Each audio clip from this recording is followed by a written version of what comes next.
بسم الله الرحمن الرحيم. الحمد لله والصلاة والسلام على رسول الله صلى الله تعالى عليه وسلم. ربنا أرنا الحق حقا وارزقنا اتباعه، وأرنا الباطل باطلا وارزقنا اجتنابه. ربنا آتنا في الدنيا حسنة وفي الآخرة حسنة وقنا عذاب النار. برزان وخوشويستانم مل خزمة كتاب النيابي مختصر منهاج القاصدين باسی ئەو دوو شەهوەتەمان کرد، شەهوەتی سک و شەهوەتی داوێن کە چۆن بشکێنرێن. لە دوای ئەوانە ئیمامی غەزالیەتە سەر ئافاتەکانی زمان، بەڵاکانی زمانی ئینسان. ئەفەرمێ ئافاته کەثیرەة متەنەوعە، ئافاتەکانی زمان زۆر و جۆرا و جۆرن. وەلەها فی القەلب حەلاوە، هەرچی ئافاتی زمان هەیە لە دڵە چێژی لێ وەرەگرێ ئینسان. هەرچی ئافاتی زمان هەیە لە دڵەوە ئینسان چێژی لێ وەرگرتووە. وەلەها بەواعث من الطبع، هەر لە طەبیعەتی ئینسانە کۆمەڵێ پاڵنەر هەن ئەو هەڵانەی زمان ئەکات ئینسان. ولا نەجاتە من خەطەریها إلا بالصمت. بەچی ئینسان ڕزگاری ئەبێ لە خەتەرەکان و ئافاتەکانی زمان، بەڵاو موسیبەتەکانی زمان، گرفتەکانی زمان بە بێدەنگی. فلنذكر أولا فضيلة الصمت ثم نتبعه بذكر الآفات مفصلة إن شاء الله تعالى. جاء فرمي بأما يكم جار باسي قوري بێدەنگی بکەین، اینجا دوای باسی ئافاتەکانی زمان ئەکەین. ئەفەرمێ بزانە کە بێدەنگی هەممی ئینسان کۆ ئەکاتەوە و فراغێکی فکری بۆ دروست ئەکا، ئەتوانێ بیر کاتەوە. فراغی فکری مەبەستم ئەوە نییە کە لە بەتاڵەیەکی فکریە بژی کەسەکە، نە، وهای لێ ئەکات کە فکری بتوانێ بیرێکی تەندروست بکاتەوە. پێغەمبەریان صلی الله عليه وسلم لە فەرمایشتێکە فەرموویەتی من يضمن لي ما بين لحييه، هەر کەسێک زەمانەتی نێوان ئەم دوو شەویلکەیەم بۆ بکات، وما بين رجليه، ما بين هەردوو قاچیشی، أضمن له الجنة، منیش لە بەرامبەرە زەمانەتی بەهەشتی بۆ ئەکەم. تەمام فەرمایشتە وەلەما فەرمووی کە لە سەعبترین فەرمایشتەکان، یعنی زەمانەتی بەهەشت بەکێ ئەدرێ؟ بەو کەسەی کە زمان و داوێنی پارێزراو بێت. لە فەرمایشتێکی ترە فەرمێ لا يستقيم إيمان عبد حتى يستقيم قلبه. ئیمانی هیچ کەسێک دانامەزێ هەتا دڵی دانەمەزرێت. کەی دڵدا ئەمەزرێت؟ ولا يستقيم قلبه حتى يستقيم لسانه. ئەخوا دڵ دانامەزرێ هەتا زمان دانەمەزرێت. کە زمان دامەزرا دلیلی ئەوەیە کە دڵ دامەزرا، دلیلی ئەوەیە کە ئیمان سەلامەتە. پێغەمبەریان صلی الله عليه وسلم لە حەدیثی معاذ فرمووی كف عليك هذا. قلت يا رسول الله وإنا لمؤاخذون بما نتكلم به. زماني قلت فرمووی أما ليه قرن لما يا الله معاذش بيوم ودوتم أي بيغمري خوا صلى الله عليه وسلم إما خوا محسن ما نكالسا قسك أي كين قسا. ثكلتك أمك يا معاذ. بيغمريان صلى الله عليه وسلم فرموي دايك الرول روبك أي معاذ. وهل يكب الناس في النار على وجوههم أو قال على مناخرهم إلا حصائد ألسنتهم. واش إنسان خلقان شون برويا رأيك يشين وفرق أدرينا ناو أقرأ إلا بهوي تشيو وهو أدرينا وكل زمانيان أكره واتبهوي قصيانا. من كف لسانه سطر الله عورته. هركسيك بس زماني ليه قرأ لخلق واز بينه خواهي قورا عورتكاني هموي دا أشارته بويا زمان قرتن برامبر بعيبي خلق زوء قرنج. قد إنسان باسي هيج كسيقنك. ابن مسعود أفرمي ما شيء أحوج إلى طول سجن من لسان. حيشتك بأندازي زمان بيوسي بونيك سجنيكي بردوان بيت زور ترين كاد أبي لسجنا بي رايقري قصنا كاد. أبو الدرداء أفرمي أنصف أذنيك من فيك فإنما جعلت لك أذنان وفم واحد. لتسمع أكثر مما تتكلم به. أفرمي ئاتۆ جوان سیرکە گوێەکانی تۆ دوو بەرامبەری زمانتن، واتە دوو گوێت هەیە و یەک زمان. بۆچی خوای گەورە ئاوا دوو گوێ بە تۆ عەتا کرد و یەک زمان؟ بۆی دوو جار ببیستی زۆرتر ببیستی لەوەی کە ئێڵێت، واتە زیاتر گوێ بگری. مەخلەدی کوڕی حوسێن ئەفەرمێ ما تكلمت منذ 50 سنة بكلمة أريد أن أعتذر منها. سەری ئەو پیاوە گەورەکەن ئەفەرمێ 50 ساڵە قسەیەکم نەکردووە کە من داوای لێبوردن لەو قسەیە بکەم، ئەعتیزارکەم بۆ کەسێک لەسەر ئەو قسەیە. چەند گەورەیە ئینسان بتوانێت کۆنتڕۆڵی زمانی خۆی بکە، چکە بەڕاستی ئەگەر ئێستا ئێمە بین دیقەت بدەین نازانین نەخۆشیەکان لە ژمارە نایەن. غەزالی ڕەزا و ڕەحمەتخوای زۆرمان بۆ ئەژمێرێ، یعنی بەس ئەگەر زمانمان بگرین لە زۆرێک لە موسیبەتەکان ڕزگارمان. موسیبەتەکان بەس موسیبەتی دنیاوی نیە، هیچ نییە موسیبەتی دنیاوی، لە عەذابەکانی خوا ڕزگارمانە. ئایا غەیبەتە؟ ئایا درۆیە؟ ئایا بوهتانە؟ ئایا قسەیە بەبێ هۆ؟ ئایا باشە قسەکردن لە شتێک کە مەربوط نییە بە تۆوە؟ زیادە ڕەویکردن لە حەڵاڵە بە زمان زۆر.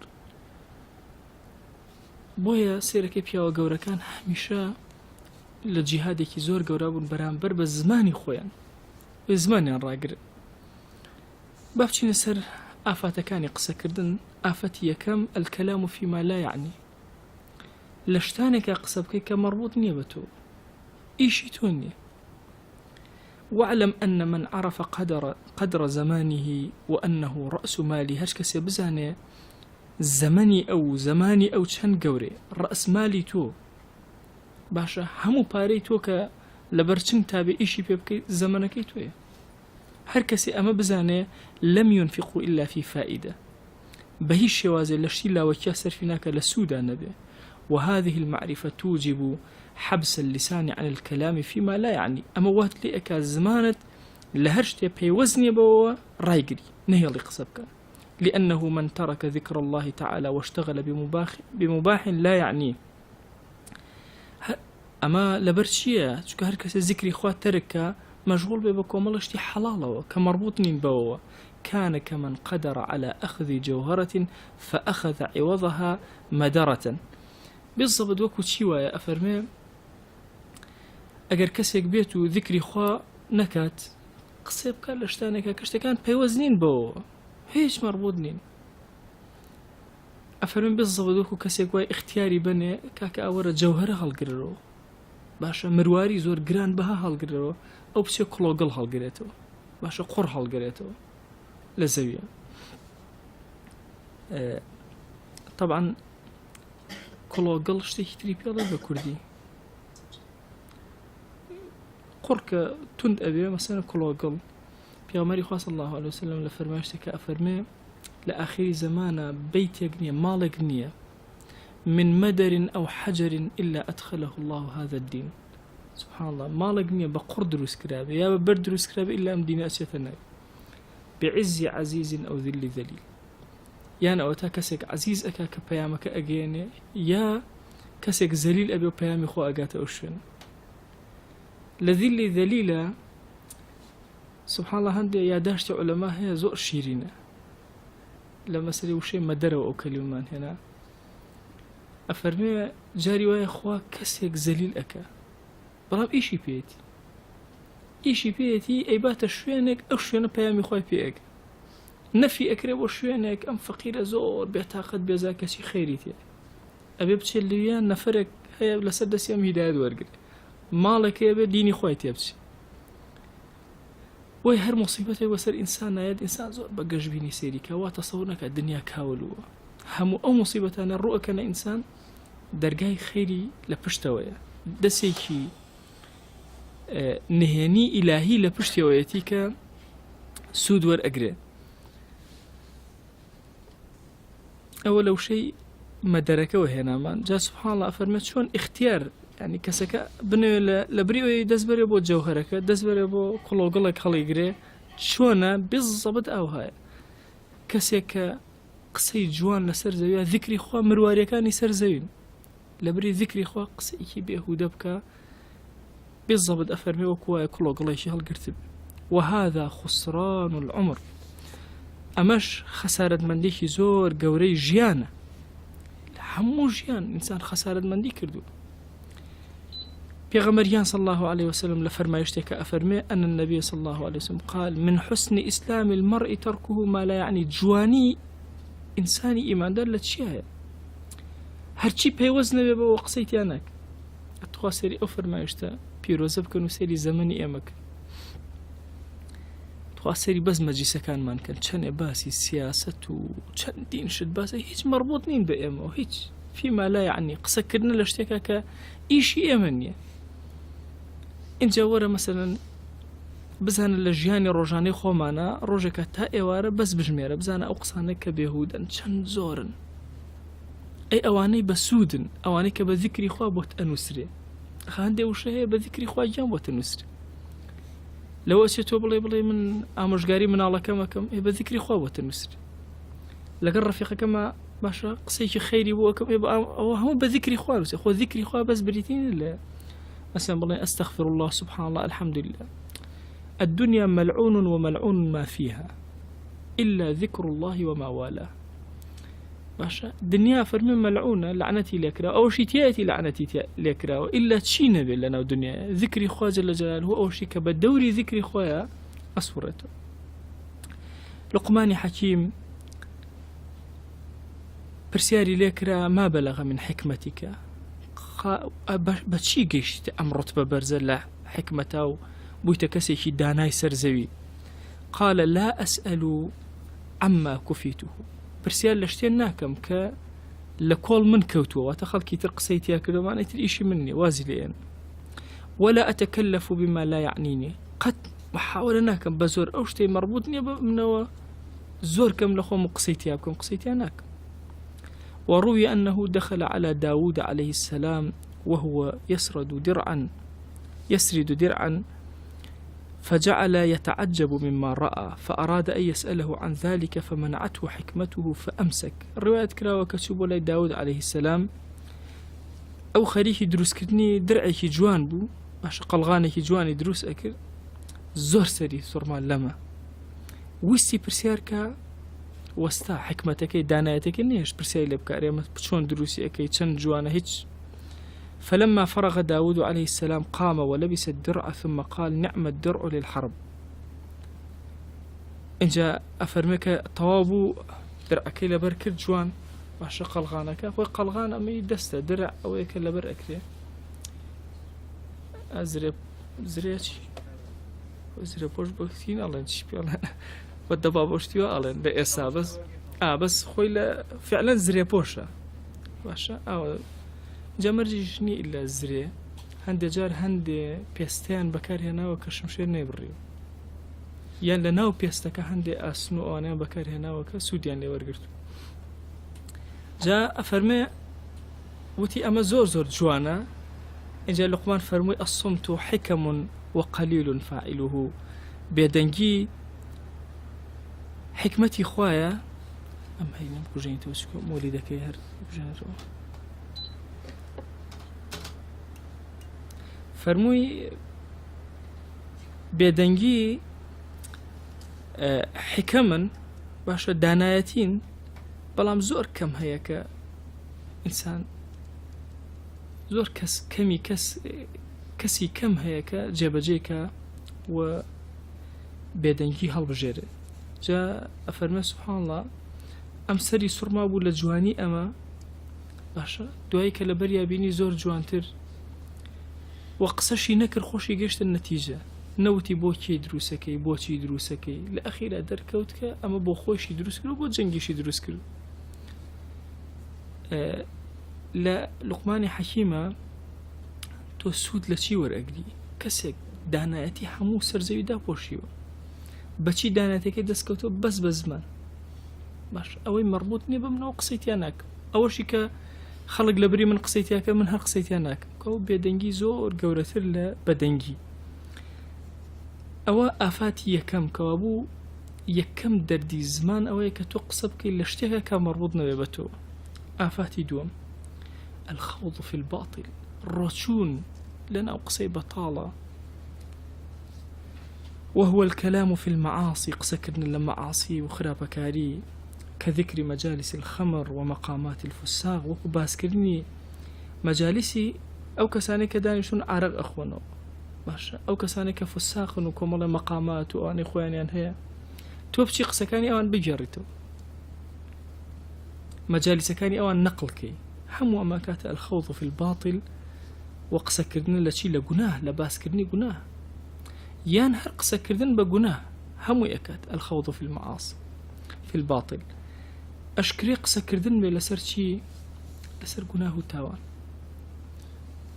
يعني سبحان الله لباسي زنايا كأخوانيتو أبيت شوار شاهد بياوبن بتشاوي خويان داويني أو بياوان لداويني أو أفرتها بن إنجا لشرع شاهدين لوريكيري باشا إنجا أتوان أم شوارە پێکەوە بێن بڵێن وڵا کاکێکیان ئەم کەسە ئەگەر سێ کەس بینی بێتیان بە چاوی خۆیان هەرسێکیان داری حەدیان لێ درێگەر باسیکە فترەیەک ئەمە باشە بۆ مەسەلەن لە زۆر شتا دوو کەس باشە خۆگە دوو کەس بیبینن یا سێ کەس بیبینن ئەخە سێ کەسی موسڵمانی صادق بینیان ئەخە جێ ئەوەی قبول کرێ بەس بۆی خراپە نەکەوێتە سەر زمان باشا داري حد لما لم مسلمان ملتزمان أدرك باسي كان بابا شاي خوشا بيني بيتيا حتى أفرمي سبحان الله حاكم يكيك بانجانا كحاكم مسلمانا أو كساني الشاهدي بو الزنا أدن الله برسيار لجور برسيار لكات برسيار لشوين برسيار حمو برسيار كان اللي إك يقدانيان خلافي داني كتيريان بلا يكيان لسقوط أبي للشاهديك سيانيان منو سيانك دار كاريك بوشي بس بو يخرافنك وتسر زمان أولا دقرين يدراوا ككسي مسلمان زماني آقاي ليبي لما عاصيا بكارينا هن أنواع الباطل كثيرة زورا. أبو هريرة صلى رحمة إخوائي ليبي أجرته لبيغمر جانا صلى الله عليه وآله وسلم أفرمي إن العبد لا يتكلم بالكلمة جاري ويمروف عبدك يكلمة ألت ينزل بها في النار أبعد مما بين المشرق والمغرب بهو يقوشوا نيوان مغرب ومشرق شنك زور زياتر لوا الرؤى لنا وأقرأ أتخوار وبنا وأقرأ بوي إنسان واتصورك كلميك هيش نية بزمان تاتي أفرق بزور بورياي تعامل لقل كلماتي خومان أبكين. وقريب من ذلك الجدال والمراء وهو كثرة الملاحات للشخص لبيان غلطه أو إفحامه والباعث على ذلك الترفع. أفرمي نزيك لباطل كان مسألة مجادلة كردنو باشا أم قصة كردن برامبر بيك تشلحاني أمرو بكورتيكي أفرمي زورك لوانيك لبيني أنا باشا منازعيك هي نارحتيك هي دس في أكان قصة أكان هريشك لوانا أي غلطي أو يتر بدوزيتو يعني أو يتر بشكيني إفحامه باشا واتا وكبلي كوني بكات برامبركي حموشي أمل لأصلا أقرأته بشي بالترفع باشا لأمره بزماني أمره لنا ديبيت وديالوج بحساب لشتي باشا وديبيتي لشتي خرابة بوش كان دنيا كتير نقبو قيشتن بحقيقة دقنا إما آدابي جدال ماني آدابي مناظرة مان هي مناظرات علمية أكري آدابي خوئي هي يعني بالرواب كان أمره جاري وهي أهوات يولا برنامج أكري دوك سقساء كان بالرواب كان أوي مدافعة للإسلام خرابتر اللوي كهجوم كانت الإسلام شكو شيء أوي شيء مدافعة بياسة عقل قصناك أي سبب نمونيكي بسوكتها مو بين شن كسمانة للسراب استمانة في غمري خاص الله عليه وسلم خديجة زور خوشويس حتى وفاتي كرجنينينا بسرية حاو لزور كتابة بيني وما نوهش وهنيا باشا في غمري خاص الله عليه وسلم أقرجني بينا بسر خديجة شيء أبو يعني أو أصلي أو فكرة علمانية هيك مربوطني بالإسلام باشا جنكاي تري خوش نويست إنجا ورا 100% لا دروسك وهي كسك جاري وهي دفاعك على الإسلام يا جوانيك إسلام در خبرام سوكا باشخانيك إسلامي قولي نية معرفيك قولي شارستانتي إسلامية سيرك أكيوتا حاليك أسوى حاليك بسوكا بلام أقر بيتو وردي كيتو زور قورية سوكا زور شد لبشتي وهي زر الإنسان أدا زل مسلمان أدل النتيجة بويا زور قرنجة. أما مسألة الحالة إنسانية والترفع بس يكتر أو هي اللي درك إن جاء أجينا النتيجة حقيقة استئم بوشينا أجينا مثلا سو هريم كرسان أمر بح أوهم قيران راحت يا باش عقلك أليس فيكم رجل رشيد هركسيك قسأك بنيتي ترفع خدر خستن هل يقسأك أيوة مثلا خوي بكات الصاحب قصي ناقين النتيجة أبي إما هما بيك وبين باش يقومن فري بدين إن جاكت مناظرة قلنا جدالة هيك يبقى زمانك يا أمر دي بيته. فينبغي للإنسان أن ينكر المنكر من القول. أبي إنسان أقصى خرافيك أكري رايقري صواب جواني كان درخة راسي كان بلي كاك أمان راست أو هلي فإن قبل منه باشا أجر هاد لي ورجيرا باشا وإلا ترك الممارات أجر لي ورنجيرا أم قصة باشا قنايكم باشا أو قصة هجناكم عليكم السلام. هذا إذا كان الأمر معلقا بالدين عليكم السلام. أما أجر بيوزو بدينه يعني سبحان الله أجر بيوزو بدينه يم منكرك يا قصر سم منكرك أكم صوابك درخم لين ورجيرا باشا لين ورنجيرا مناقشيناكم. أما أجر لدينه أبو هيك الدنيا. فأما إذا كان في أمور الدنيا فلا وجه للمجادلة في أصلا بيوزني بمجادلة شيء تيابكين أو الدين أو تواز يعني ولو كان محقا لفرما يشتكى أفرم با إنسان لسر حق يجبه خواجل جل جلاله وعدي داو أو كسيك واز لنقاشك إهانت جدلك إهانة با لسر حق يجبه أقريت دوا ولا برخاتي خوا با لسر حق يجبه جه سيرك خوي قرا زمانتي باش وعدي بمالك لمالك كاني في دولة ناو بهشته أي باشا أملت شيء لأمور الدين أي لأمور الدنيا هر أصلا بيوسبه ونيكة مجادلة ومناقشة وقصيت يا بكري. وعلاج هذه الآفة بكسر الكبر. أما بتشي أكري علاجي أما تشي جاري أبي بكري أم كسيك ومجادلة أكاد قصأك أبي بتفتيشي خويكات بخويا بقرر باش الكبري تيا باش الترفع وخو باش تزانيني تيا أبي أول شارة سركة. إن جاء فرمان الباعث على إظهار الفضل چونك أو كبري واد لي أكا حزك فضيلتي تو درك قوري تو درك لأنه خلقا بلان بخو ما شاء الله چند جوان جوابيا أم لاني خوي أبي درك أكا أم لاني درنك لهلايكي زوزور قوري بو چونك هرچي كردو هرچي أو كردو قصيل تيا كردو محاولة تيا كردو هيك لبخاتي خو نبو بس تنها لبر أو بخوي تركي إظهاري نفسي خوي بك هيك ترنبو وهي السودي شي نبو. وأعظم من المراء الخصومة فإنها أمر زائد على المراء. خصومة دجاياتي كردن هندي جار كان لو درس يوم مجادلة به دجاياتي يكتر أكري لقصة لهالسو كوتا للشيوازي ده.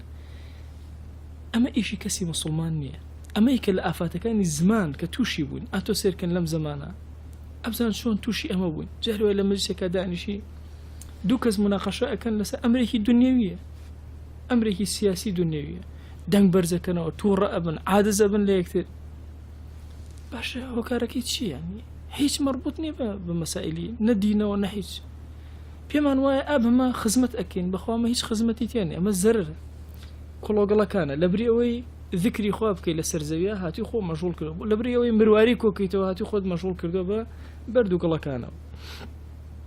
بيغمر جان صلى الله عليه وسلم أفرمي أبغض الرجال إلى الله ماشا الألد الخصم بيزراوترين ماشا بياوان للاي خواكين أويا زور راق خصم لقل برامبركانيا دجايتي كرني خلق ماشا لدود بمعنى أوي ململاني كر لقل خلقه دجايتي كر لقل خلقه.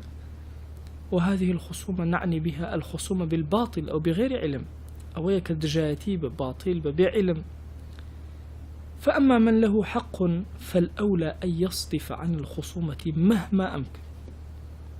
أما أقر كابرا لسر بطال بي وحكمك أي باشا أقر لسر حقهم آخر علم هيا لسر حقهم أبيش أبي خوي لا بدا حرشني بيكرا خوي لا بدا خصومتي كزنك لأنها توغر الصدر. والله همو خصومتك لإنسانا سنجي إنسان توشي اللي عليك أكاد وتهيج الغضب توڕی لە ئینسانە ئەجوڵێنێ باشە وتورث الحقد حقد لە ناخی ئینسانەکانە دروستەکە وتخرج إلى تناول العرض زۆر کات بەرەو ئەوە ئەڕوات کە هەتکی حڕوماتی یەکتر هەتکی ناموسی یەکتر بکەن لەسەرچی لە چیەوە دەسی پێکرد لە خصومەتێکەوە دەی کەمەکەمە نەتیجەکەی بۆ ئەوێ ئەڕوا لەبەرەوە ئینسانی موسڵمانە بێ زمانی زۆر پارێزراو مەسەلەی پاراستنی زمان عەزیزانم ئافاتەکان زۆرن ئێمە وردە لەگەڵ یانە ئەڕۆین بە تااقەت هەر جارێ چەند ئافەتێک ئەمڕۆ دوو ئافەت لە خزمەتانە باسمان کرد ئافەتی یەکەم الكلام فيما لا يعني آفتي دوهم مجادلة الخوض في الباطل رجل لنا بطالة يتر محاولة كردن بمجادلة بمناقشات إمام درس أبو أوناخين بزبيخين تا حفتي داهاتو هول أدين جهد أكين أمدو صفة لخومانا كم كينو هم مسائلي قسيك زيادة الربيبة سودي نبي أفرمي إمامي أبو بكر رضا رحمة الله عليه بهندي جار بردێکی بچووکی خستە ناو زمانی ئەخستە سەر زمانی بۆی بیری کەوێتەوە ئەگە ویستی قسەی بکە بزانە ئەم قسە بوو ئایا لە ئافەتەکانە یان لە مەحاسینەکانی زمانە چونکە زمان مەحاسینیشی زۆرە ذکری خوای گەورەی پێ ئەەکەی ئەتوانی پەیامی خوای پێ بڵاو بکەیتەوە ئێمە گرنگە هەر یەکێکمان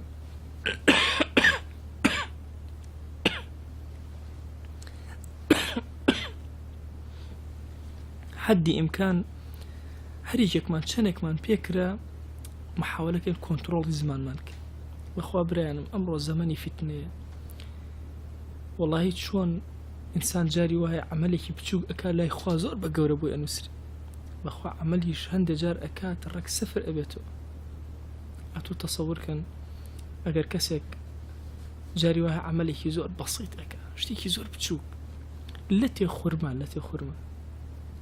جاری وای ئەبەخشێ لای خوا ئەوەندە گەورەیە بێ لە ڕۆژی قیامەتە کێوێک وەرەگرێتەوە وەڵاهی خوا یا ئەمەم نەبەخشیەوە نای عەبەدی ئیخلاسەتە بۆ ئەمەت بەخشی گەورە بوو بۆت قسەیەکی خەیر جاری وا هەیە ئەبێتە کێوێکی گەورە لە ئیحسان و چاکە بۆتۆ بەعەکسیشەوە وەڵاهی جاری وا هەیە دەنگێش خاتە چۆن ماڵێک ئەسووتێنێ چۆن دەشتێک ئەسووتێنێ خەرمانێکە کۆ کردێتەوە یەک خەرمان یەک وشە لە دەستیەدا بۆیە کەسی موسڵمانە بێ زۆر ئاگای لە زمانی بێ کۆنتڕۆڵی زمانی خۆی بکە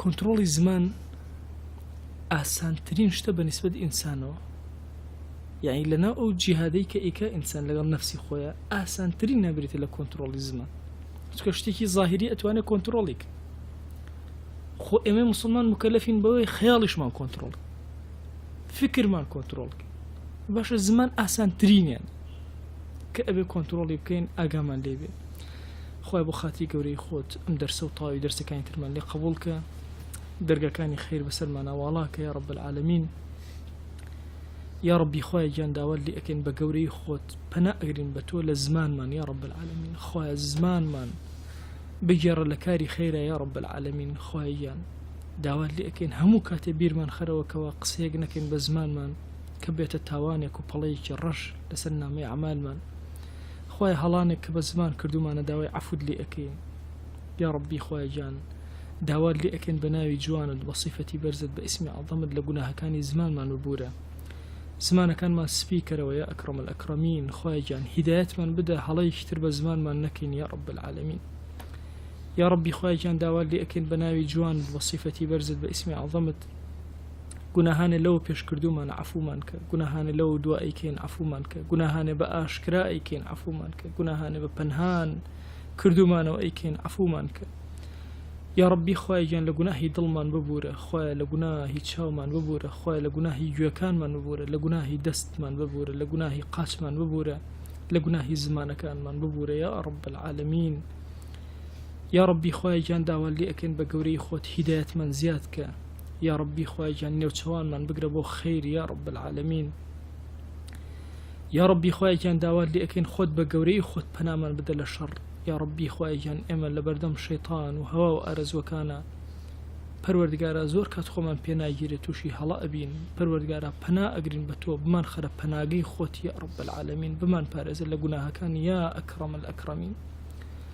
یا ربی خوای گیان تۆ کەریمیت کەریمیش هەر کەسی ڕووبکاتە دەرگانەکە ڕەدی ناکاتەوە خوای گیان ئێمەش لەم ڕۆژە مبارەکە ڕوومان کردوتە دەرگانەکەی تۆ یا رب العالمین ڕەدمان مەکەرەوە عەفومان کە بەزەی خۆت بەسەرمانە ببارێنە خوای گیان لە گوناهی دایک و باوکمان ببوورە لە گوناهی برا و خوشەکانمان ببوورە لە گوناهی خێزان و هاوسەر و مناڵەکانمان ببوورە لە گوناهی خۆشەویست و ڕەفیقەکانمان ببوورە لە گوناهی خزم و کەسوکارمان ببوورە دەرگاکانی خەیر بەسەرمانە واڵاکە یا ربی خوای لەم دنیای دەرمان مەکە بە ئیمانەوە نەبێ لەم دنیای دەرمان مەکە بە شایەتمانەوە نەبێ خوای فتنە مەخرە ناو دینمانەوە خوای گیان فتنەکان دوور خەرەوە لە دینمان یا رب العالمین یا ربی خوای گیان دڵێکمان بدەرێ هەمیشە ذکری تۆکە یا ربی خوای دڵێکمان بدەرێ هەمیشە ذکری تۆکە یا ربی خوای گیان داوات دێکن زمانێکمان بەرێ هەمیشە ذکری تۆکە یا ربی خوای گیان هوشیارمان کەرەوە پەنا ئەگرین بە تۆ لە غەفڵەت پەنا ئەگرین بە تۆ لە شەهوەت